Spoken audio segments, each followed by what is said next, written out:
This week on Rockstar Superhero.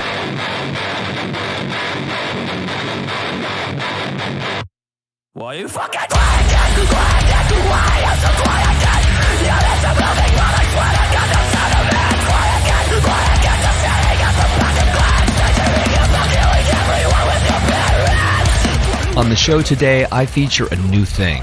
Promotional witticisms aside, the term new thing is certainly overused, but I promise you that it applies to Sunfall.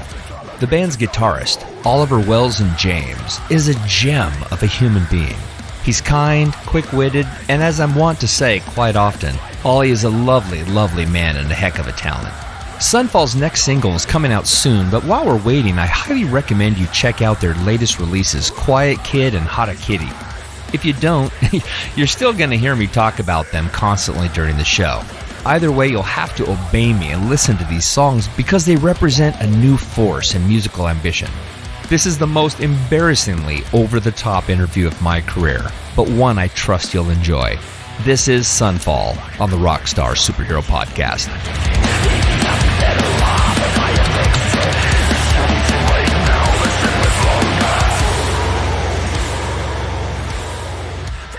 So, man, Oliver, welcome to the show, brother. I am stoked beyond belief. I know I say this a lot on my show, but I love what I'm hearing from your camp. Sunfall is the new monster in the house, and I'm so stoked you're here, so thanks for coming. Thank you for having me, man. Yeah, I'm really keen for this, and it's really nice to hear those words as well regarding our music. Yeah. Well, you know, I can't contain myself, actually, about this. Really? Yeah, man. In the last 24 hours, I have probably listened to Kid 30 times. Wow. Yeah. Wow. Like, I'm out of control with you guys. And yeah, I'm kind of famous for being the guy who talks a little too extreme about everything. Like, people cannot believe I fall in love with something so fast. Nah, I understand that. Like, that was funny wearing a Leprous top as well. I heard their track. Oh, what was the music video? They're out in this like a door. Yes. And it's Pitfall. Yeah. So, it's that album, though. I mean, it's that album. Yeah. You know what? I'm going to sound like an idiot to all the listeners. I proclaim myself as like the world's biggest Leprous fan. Yeah. And I cannot remember the name of the song at the moment. Same here. And it's but like, I can see the video. Exactly. And then you're saying listen to Kid like 30 times. Last year, I discovered Leprous with that song, and I listened to that track like 30 times. Like, what? On repeat. I was just so blown away by this. Oh, wow. What is this? Yeah. Yeah. I know whoever's listening to this show, when it finally pops, they're going to be yelling at their phone. You know what I mean? Like, dude, how can you proclaim yourself to be a Leprous fan? But I fell in love with them back in the Congregation days. I don't know if you've gone back or you just like, what they're doing now. I put on their live set from venue? God, yeah. It's the Rockefeller. That's the one. And I imagine they played music from across their catalog. Yes, and I was so blown away. I need to properly like delve in. Yeah. The Flood. How they opened with the Flood. Oh, good God! And they did that when they played in Seattle. I mean, I've seen them 3 times here, and 2 times they opened with the Flood, and I was just floored beyond belief. You know what I mean? It's such an epic way to be. They're so unique and original, and his voice is sky high. Unreal.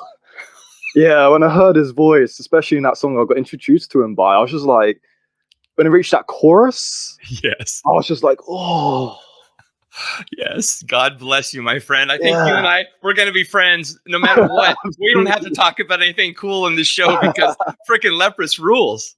Yeah, and I saw a friend on, I'm not sure if you know him, Bowden Fear, their bassist. He put on his Facebook status the other day that Leprous are the best band ever in his eyes. Yes. I was like, I could totally hear why you believe that. Yeah.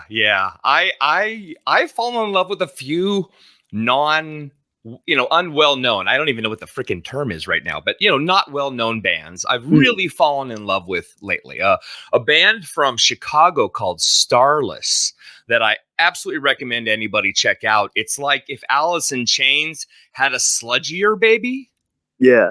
it's really something. I mean, it's really dissonant and slow and plodding, and it's just freaking epic. And that's because I interviewed him a couple weeks back and had the same chances I had talking to you, which is just falling in love with something I hadn't really heard before, you know? Yeah. And, you know, talking about your stuff, the reason you're here today is to talk about the new single Quiet Kid, as well as the follow-up that's coming out, I think, like in 9 or 10 days or something. Yes, like it's coming up quick. But I have to ask the dumbest question known to man right now, which is, who is the Quiet Kid? Well, right. This is where it'd be really useful for a vocalist Sam to be here. But Quiet Kid is pretty much a state of mind loads of kids find themselves in school. You know, being a social outcast, not being able to make many friends. You know, that kind of kid who's bullied. Sam wrote a song about his experiences being in that place. Yeah. You know, obviously the lyrics, he took it to the extreme where a kid in that spot can be driven to violence. Because the lyrics get pretty dark and They do. Yeah. For obvious reasons, Sam wasn't to that extreme. Otherwise, now he'd be in a band of us right now. I'd probably be in prison. But it's definitely there to give a voice to those kids in that spot who are, I guess, silent in their suffering and struggling to make friends and whatnot. Yeah. You know, writing songs is a lot like being a serial killer. Yeah. So hear me out. We tend to favor the things we see the most, right? So as a musician, you or Sam, whomever, is going to write a song about their experiences because that's all we know. That's the lens we live our life. Yeah. You know, but I love that you can take something so aggressive and yet somehow melodic and potent and inject it out into the world. It's like he walks up and punches a beehive and dares these hornets, you know, to sting him. It's a brutal piece of work. And I don't know who actually wrote the melodies, if it was a combined thing or if it's, you know, if you come up with the riff, etc. Can you tell me a little story behind that? Yeah, well, the music behind this song was actually written by drummer Ryan. Wow. He plays guitar as well. So pretty much musically the entire track was him. My contribution was the whole ending verse where it goes into like a rap. I said to Ryan, like, just get like a stabby, punchy guitar thing at the end, then get Sam to just spit some bars over it. And then Ryan went and did the music for that bit, and Sam did what he did. Oh my god! Musically, for your original EP, that was all my writing. Then Ryan joined the band later on, and he's an amazing songwriter. Definitely one of the best that I've encountered in my life. Wow. So going forward, it's going to be a pretty big mix between myself and Ryan. Yeah. Well, how long have you been together as the four people, as your collective currently? Well, with the current lineup, it's been, I've lost track of time now because of like how crazy the last year and a half has been. Yeah. It's 2021 right now. I want to say 2 years. I'm right there with you, man. You don't know this, but my brother died in the early part of 2020. Oh, really? And yeah, it was Sorry awful. to hear that, man. Yeah, not a COVID thing. He just had asthma. He had an asthma attack and died. You know, it was awful. But I was just thinking about that.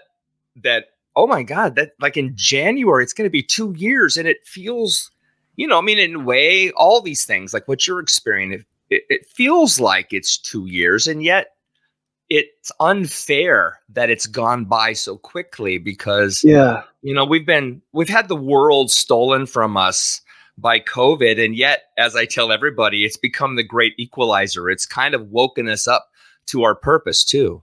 Yeah, I can absolutely like attest to that. And, for me personally, it's very much forced me to reflect on how I was living life before and see as well like what it was I was truly doing with my time.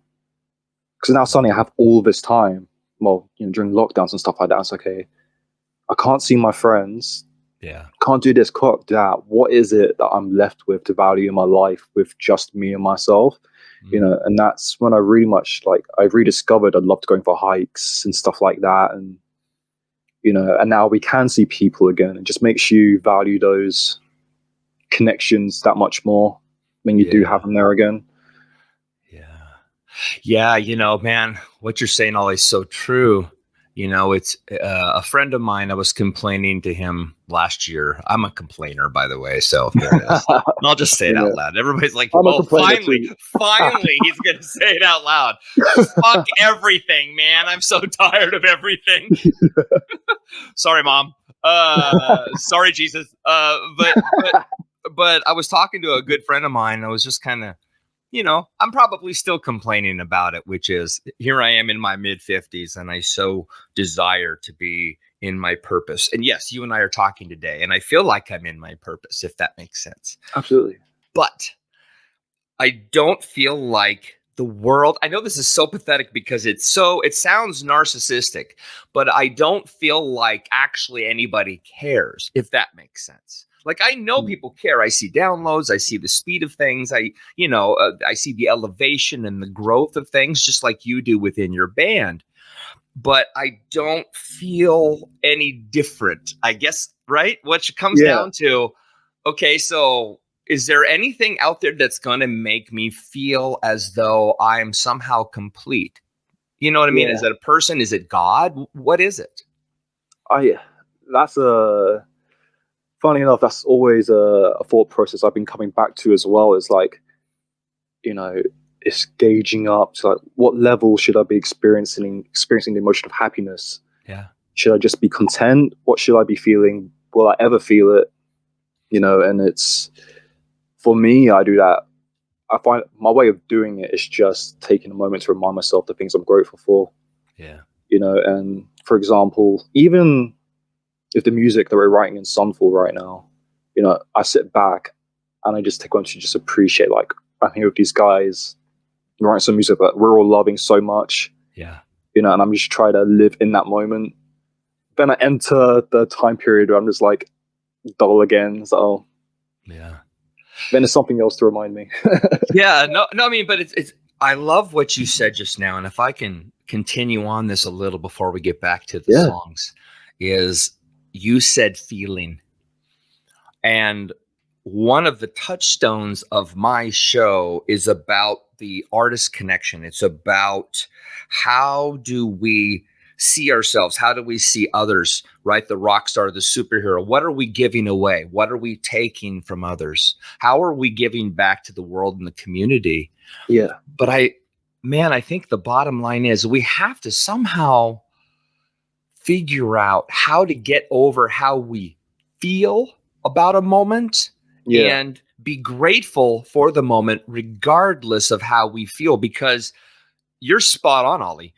Being grateful is everything. It colors the feeling aspect, right? Because if you just go on feelings, I can talk about myself being, a loudmouth, and I'm sorry I'm talking so much about me at the moment, but when it's this sort of thing, and I mean, I'm hoping you'll chime in on it too about how you feel about yourself. Is it's so easy to wake up like I did today, feeling like crap, and wanting to bring others down, right? To wake up and go, you know what? I feel like shit. I'm gonna go try to do something fun for myself. I'm gonna go buy a cup of coffee. I'm gonna go do something. I'm just gonna wake myself up and get myself back up to speed, so to speak. But if I can't unwrap my frustrations, I find myself then taking it everywhere, walking into the room with this weird unspoken bitterness that everybody can feel. And one of my best friends just said to me the other day, Rob, you got to stop doing that, because when you walk in the room, you bring the whole room down. Yeah. He goes, you're potent. You got to stop doing that. You should apologize to everybody in the room. And I was like, that is freaking badass, because you know what, Ollie, I'm sure you've done that too. I'm not accusing you of anything, but I mean, I think we unwind how we feel and be grateful, go out on walks and just love life. Yeah, exactly. And it did wonders for my mental health as well in general, just like forgetting the phone and just going out into the forest for a walk, and also as well, there's the self-awareness as well, like through you saying all that right now. It's one thing to walk in that room, bring that negative energy.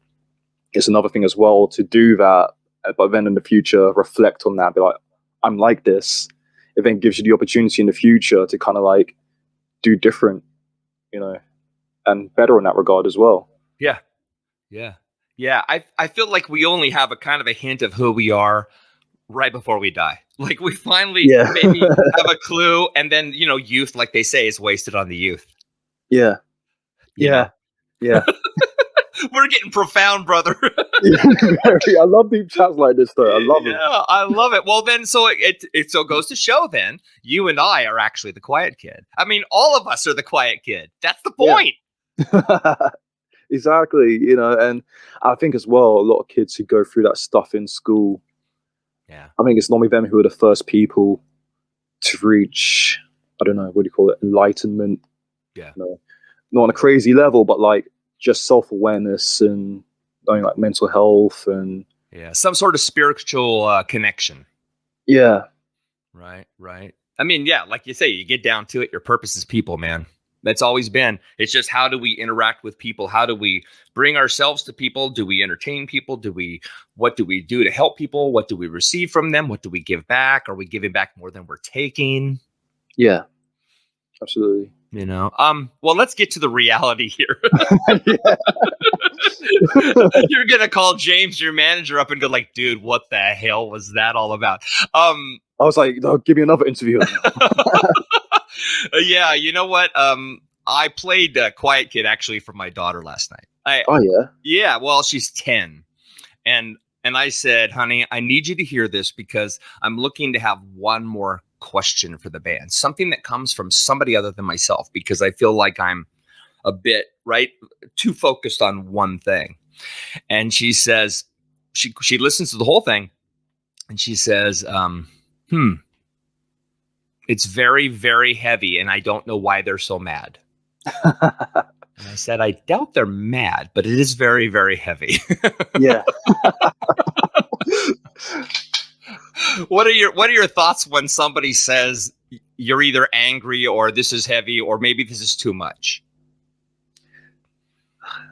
I think when it comes to the anger, like Quiet Kid aside, and just looking at heavy music in general, where there's this screaming and all that, and it sounds angry, but also as well, I think it takes a moment to think about in life those times and emotions where you raise your voice. Yeah. Sometimes it's just to be heard. Sometimes, an emotion behind that could be anger. It could be sadness as well. You see on films all the time when someone's just lost a relative, they scream. When someone's happy, their favorite team's just scored, they scream.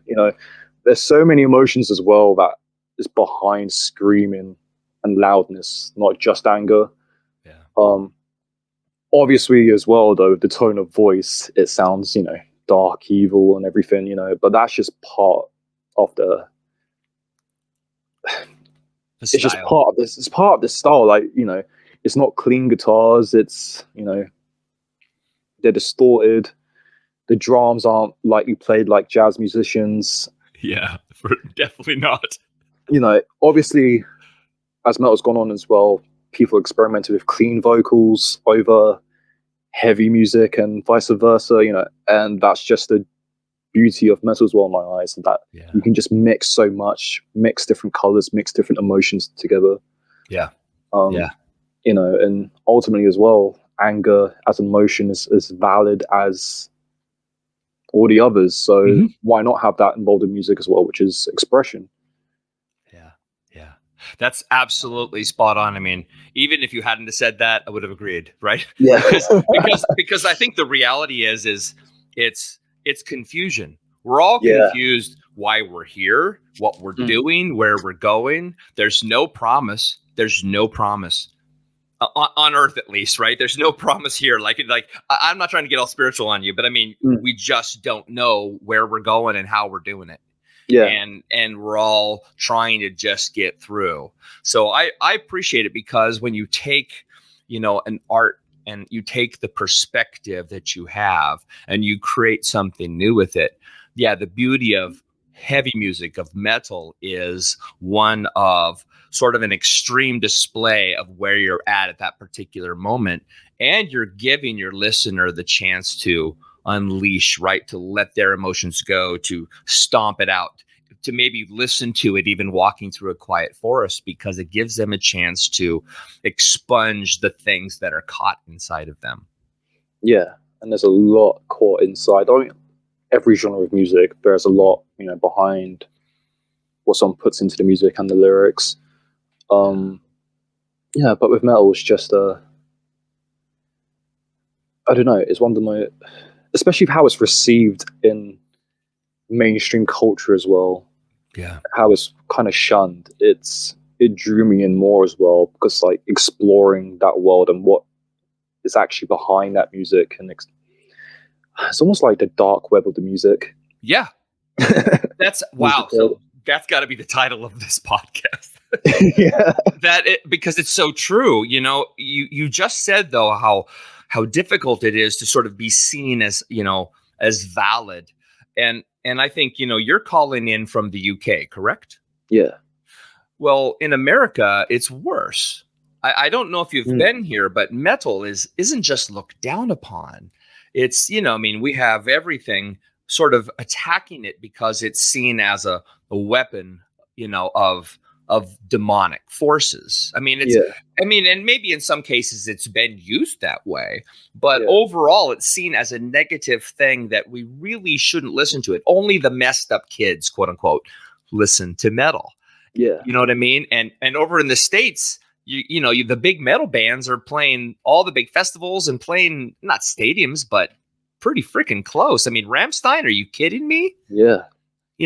We can't imagine that here, man. If it's not Britney Spears, if it's not pop centric, I mean, sure, the Rammsteins can come here because they're so established, but we frown upon metal in the States. So I'm sort of trying to do my best to break them out. Yeah. I mean, it's very much needed. And it's interesting to hear as well, like your perspective of what metal is like in the States. Because obviously when you live in a different country, you only see things from the outside. Yeah. Yeah, I think as far as countries go, UK is definitely like, I don't know, with the whole metal thing. Yeah. Even though so many people in the UK aren't and think metal's like noise, but Sure. I think we're pretty good here with. You are. Yeah. I mean, Devin Townsend, right? Oh yeah. I mean, exactly. But if I walk out in the street and say Devin Townsend, there isn't one person that knows who it is. Not one. No. I guarantee you. I can go to any shop in Seattle. I can go anywhere except maybe a club, which, there's bound to be some, person who really loves music and listens to all styles.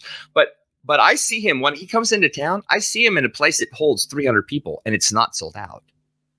That's crazy. It's crazy. And then you go, I mean, I can freaking walk up and shake his hand. And then he goes to the UK and sells out, sells out a ballroom, for 5,000 people. And it's sold out 3 nights in a row. And he does a 12 song epic performance. Excuse me, a 12 album performance. You know what I mean? Yeah. I can't imagine Devin Townsend not being sold out.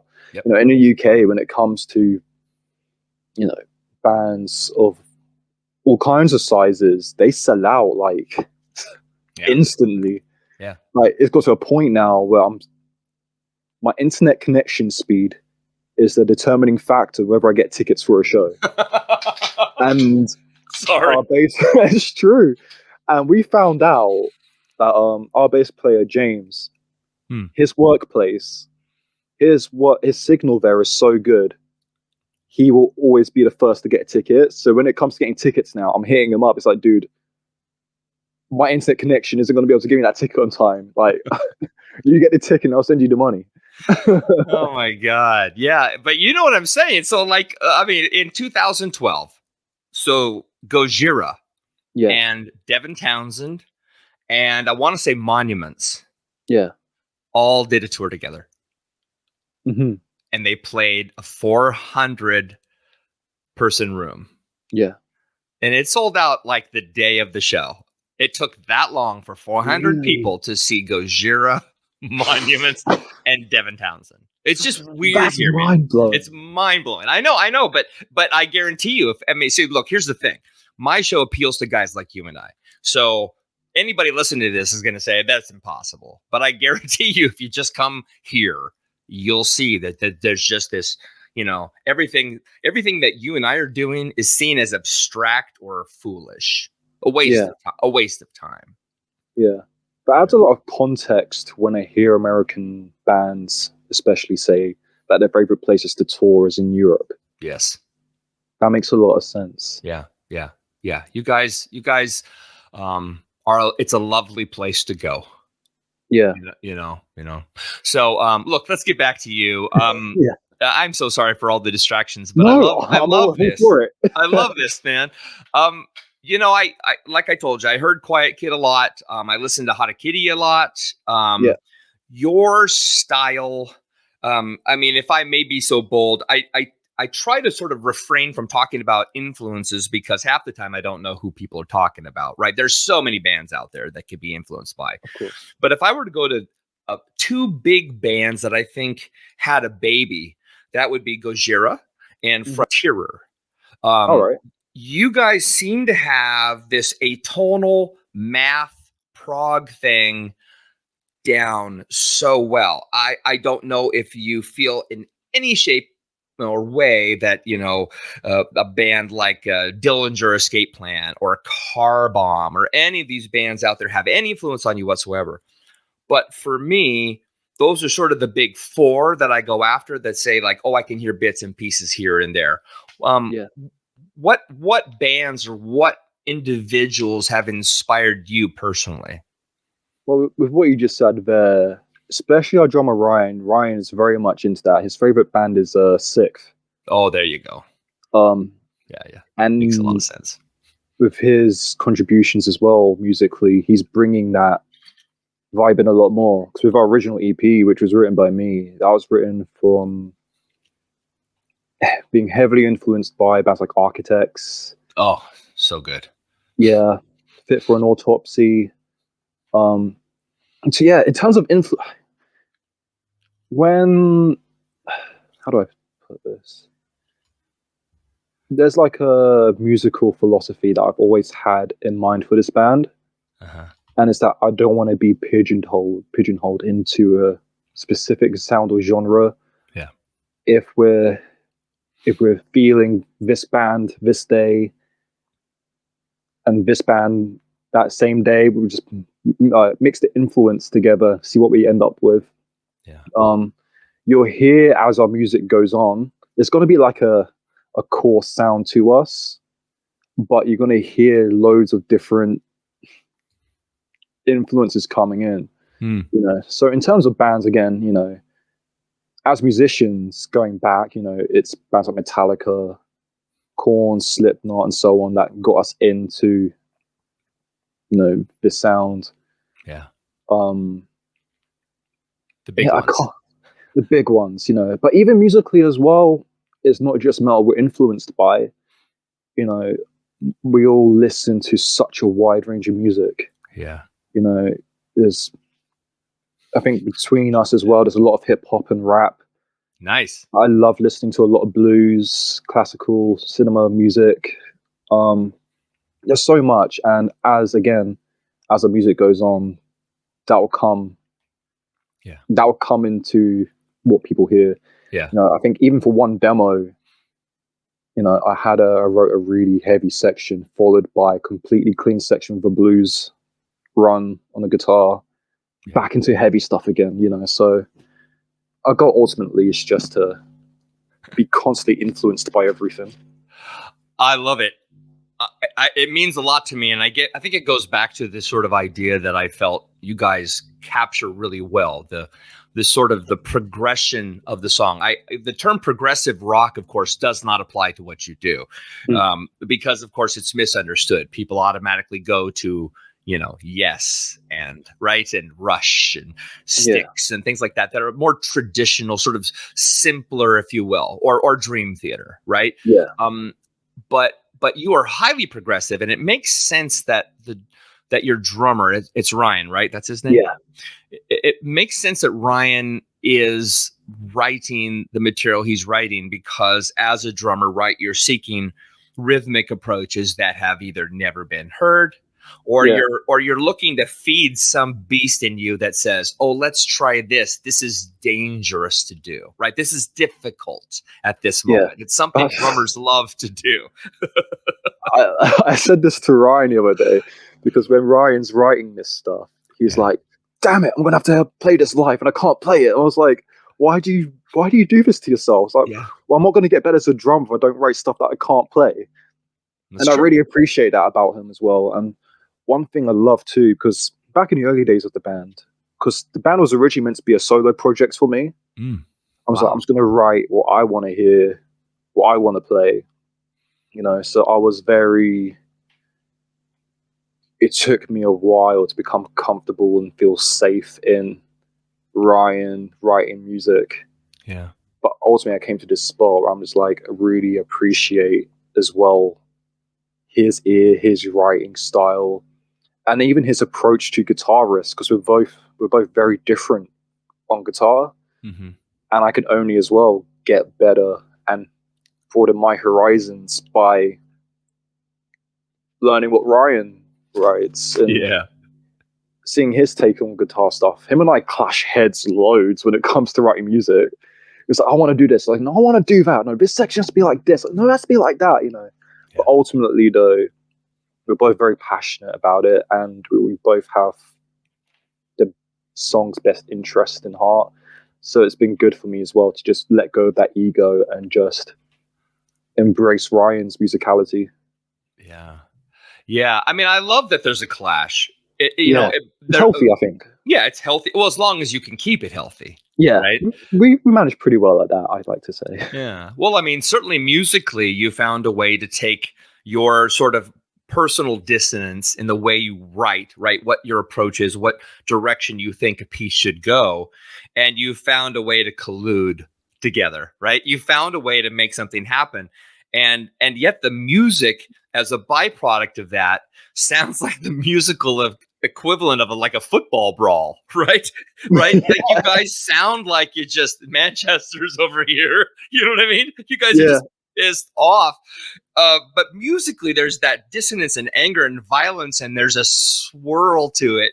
And yet the piece as a whole bangs, I mean, that's such a UK term, we don't use the term here, banger, but that makes sense to me instantly. But it bangs, you know what I mean? Yeah. And I mean, when I first heard your material, I started laughing because it was so mad. It was so wild and brilliant, and one of the issues I think a lot of people have, and I think why this channel works really well, is that people are discovering things that they didn't think were possible anymore. In other words, the Beatles, everybody blames the Beatles. The Beatles came and did something, and they kind of took it all out of our hands, meaning they tried everything, right? They did it all first. It's unfair. They've ruined it for all of us, which of course isn't true. And yet they were so completely original, and they tried, in a sense, at the time, everything they possibly could.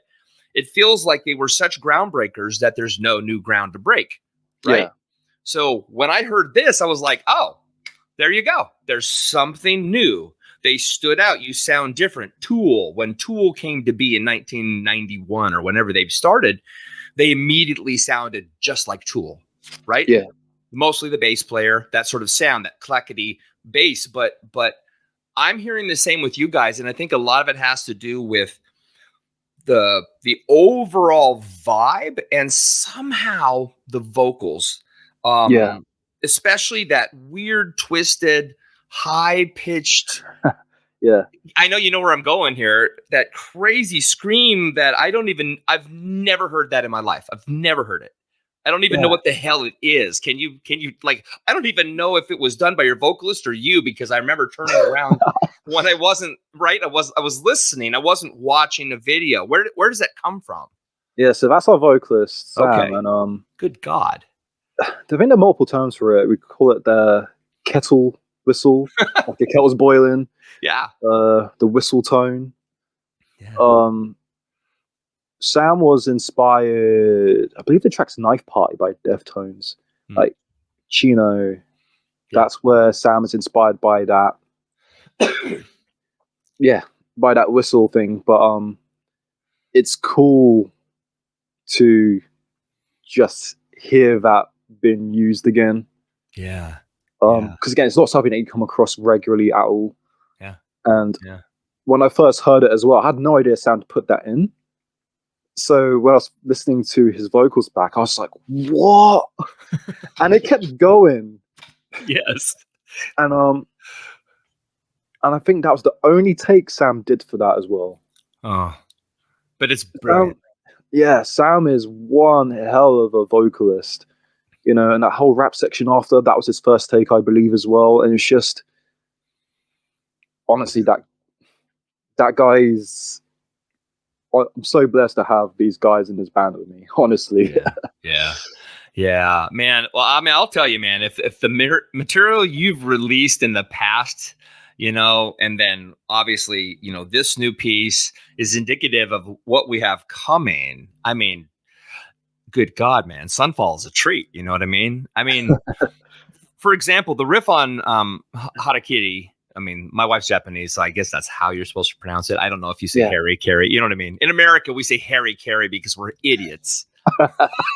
but that riff, it's relentless, man. I mean, you milk that verse and bridge section for quite a while before you break into that sort of first chorus, right? It takes a couple of minutes to get there. And the band, in all the things you're doing, plays with rhythms in a way I've really never heard. And I know I said this a second ago, but it seems like there's a breakdown or a drop somehow every freaking 8 to 16 bars. I've never heard that. I've never experienced that. I'll be pissed off if somebody copies it because nobody's doing that. So this isn't so much a question, but a congratulatory statement. I mean, how do you feel when somebody like me goes, dude, I've never heard this before? For me, I think it's very telling as well, because especially with our music, we're very influenced by the underground music scene. Mm-hmm.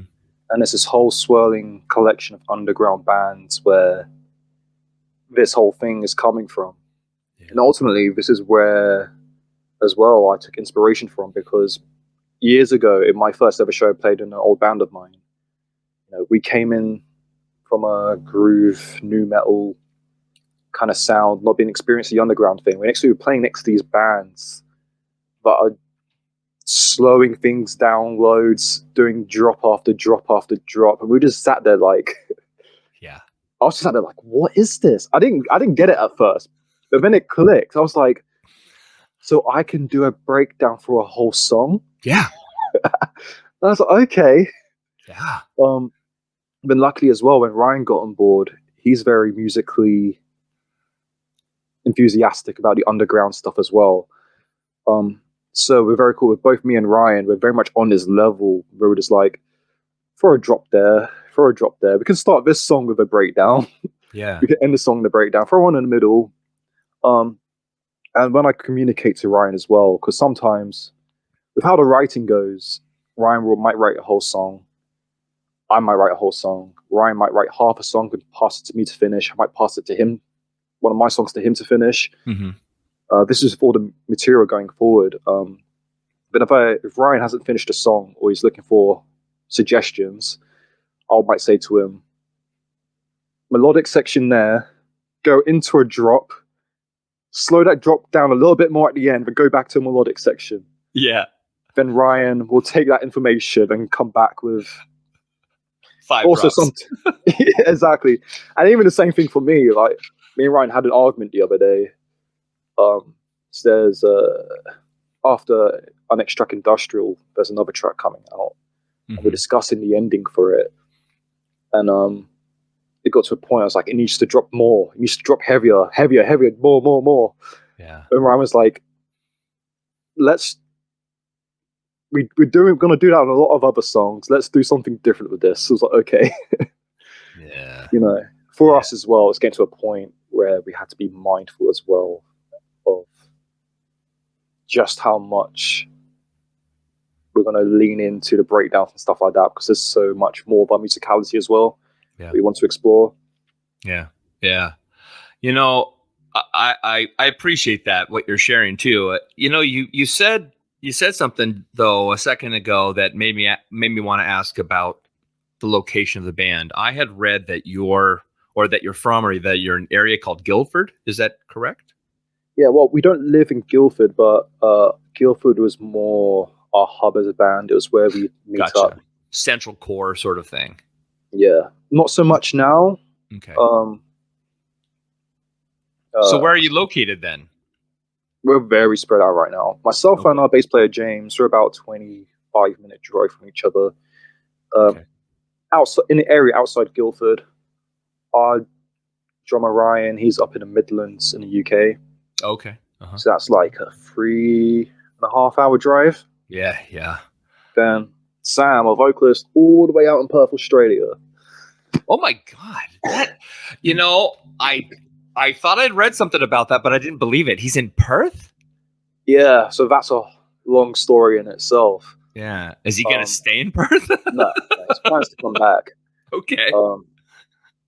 Because he was originally with us in the UK. Yeah. Because his family had emigrated from Australia to the UK, but they were financially struggling tons. And Sam made a really big move, and it was like, we have to move back to Australia. And I believe it was him who encouraged it with his family to move back, because he could see that his family was struggling to survive. So he made a choice to get everyone back in Australia, and from what I'm aware, his family are a lot happier there now. But for Sam, I know that he ended up in a big bout of depression, because his plan was to get back to Perth, start music up again there, but apparently the music scene in Perth isn't that great, and he got depressed. So this is where I have huge respect for him, because then he's now made a choice. He's going to leave his family behind, move back to the UK just to join a band again. Yeah. However, because of the pandemic, he's been unable to. There's no one able to leave Australia right now. So when it's possible for him to come back, he'll come back to the UK. Yeah. It's crazy that he's coming back to the UK just to join Sunfall again. Yeah. Well, but it shows commitment and love. Absolutely. And the reality of it is, we must choose our destiny. I mean, sure, we want to honor our family, especially if we're close, or, if maybe we're the last, remaining child, for example, and you have to take care of a parent. I certainly understand those needs. And not trying to plug this, but his story actually reminds me of Graham Russell's from Air Supply. And I had spoken to Graham in the beginning of this year. So I would tell him to listen to that, because Graham was separated from his family for a number of years. His mother passed away. His father got a new wife and moved to Australia from the UK, and literally left him behind. Yeah. I mean, on purpose, left him behind. Yeah. And he was able to take that abandonment and that pain and step into his truth. He started writing more songs. He started writing more poetry. And then he met Russell Hitchcock when he went to Australia finally. Yeah. And started Air Supply. And he was prepared for that moment. So it sounds to me like, Sam is finally, in a sense, prepared to come back. We just have to wait for COVID. But big encouragement to him and to you guys for hanging in there, because as a musical unit, you need to be together. This is something important. And I don't say that ever. You guys are important. I really appreciate hearing that. Yeah. Especially Sam as well, because again, it is a big move for him to leave his family behind now. Yeah. Ultimately, this band is what he wants to do with his life. So to hear you say that you believe that we're important as well. Yeah. Yeah. And I'm not saying that because you're here. I mean, I'm really not. I've been talking about you guys all day. I mean, I still can hear Quiet Kid in my head. And don't get me wrong, I love Harakiri. I mean, I love the other stuff I've heard. I just remember those two pieces particularly because they had such force. Yeah. Right. And I'm sure this happens to you. You get an earworm, you get this song stuck in your head because maybe you only heard the first half of it and you're trying to complete it in your head. Mm. But yeah, your material matters. And your spirit, Ollie, the way you are, you're clearly a thoughtful, kind man. I wish we could hang out in person because there's something about you, dude, that's just freaking badass. I love it. So thank you. I really appreciate that. I really do. Yeah. Before I let you go, I know we've talked obviously quite a bit about Quiet Kid, and I keep talking about Harakiri, but with the new material coming out, can you give us a little sneak peek into when and what we're going to see? So in regards to our next single, Industrial, this is where you're going to take a step back more into my writing. It's, how do I describe it? I've taken the essence of Quiet Kid in terms of the heaviness, and I've just added more my influences on it. So I've mixed a lot more nu metal in with it, the underground stuff with it, along with that ferocity that Quiet Kid had. Mm-hmm. It's very much, especially Quiet Kid moving forward. This is the sound and the band is, in my head, Sunfall was meant to be. Mm-hmm. Because before that was all my writing for the solo stuff. Harakiri was Ryan's first bit of writing, an attempt to match my old writing style, had his flair in. Now we've matured into the point, the music going forward is like what Sunfall is now. Yeah. So yeah, Industrial's coming on the 6th. That's on the 1st of October. On the 6th of October, the music video for it comes out. It's something else. It's very out there. I'm not sure if you've seen the trailer, but I'll let you find out for yourself when it comes out. Yeah. Well, no, this is the perfect tease. I love it. It's philosophy and velocity. Yeah. It's great. But please, I want to say this to you because I heard what you said. You started that sentence with, well, we have to step back a bit because this next song I wrote. And I will tell you that I recognize that Quiet Kid, Ryan wrote it. I get it. Yeah. And I enjoy it greatly. But that doesn't mean we're not going to love what you're making. Please don't. I hope everyone loves it. I know you're not doing this, and it's certainly not purposeful, but and I'm not scolding you. I'm just saying, no, of course. I'm just saying your value is as equal, right, as anyone else. And I can't wait to hear what you've done. I'll take a sneak peek if you got one, but all that being said, I just I can't imagine that a band with these many disparate influences, these different approaches and ways, literally the physical location of everybody being separated, and yet you're able to create this thing that's new and purposeful. It hasn't been here before, and it's so relentless and in your face, and yet I know this is cheesy to say, but it's lovely because you recognize its truth. You can hear that you mean it, but not in a way of, oh, look at us, we're pissed, we're kids, we don't know what, it's all teen angst and all that bull crap. But it's like a drama, it's like a stage play that gives us a feeling and keeps us there surprises us every once in a while with a little bit of comedy with the drops, right? Because they're out of the blue. But then we're able to step back at the end and say, oh, we just had a full experience. And I know it sounds flowery what I'm saying right now, but that's what Sunfall is.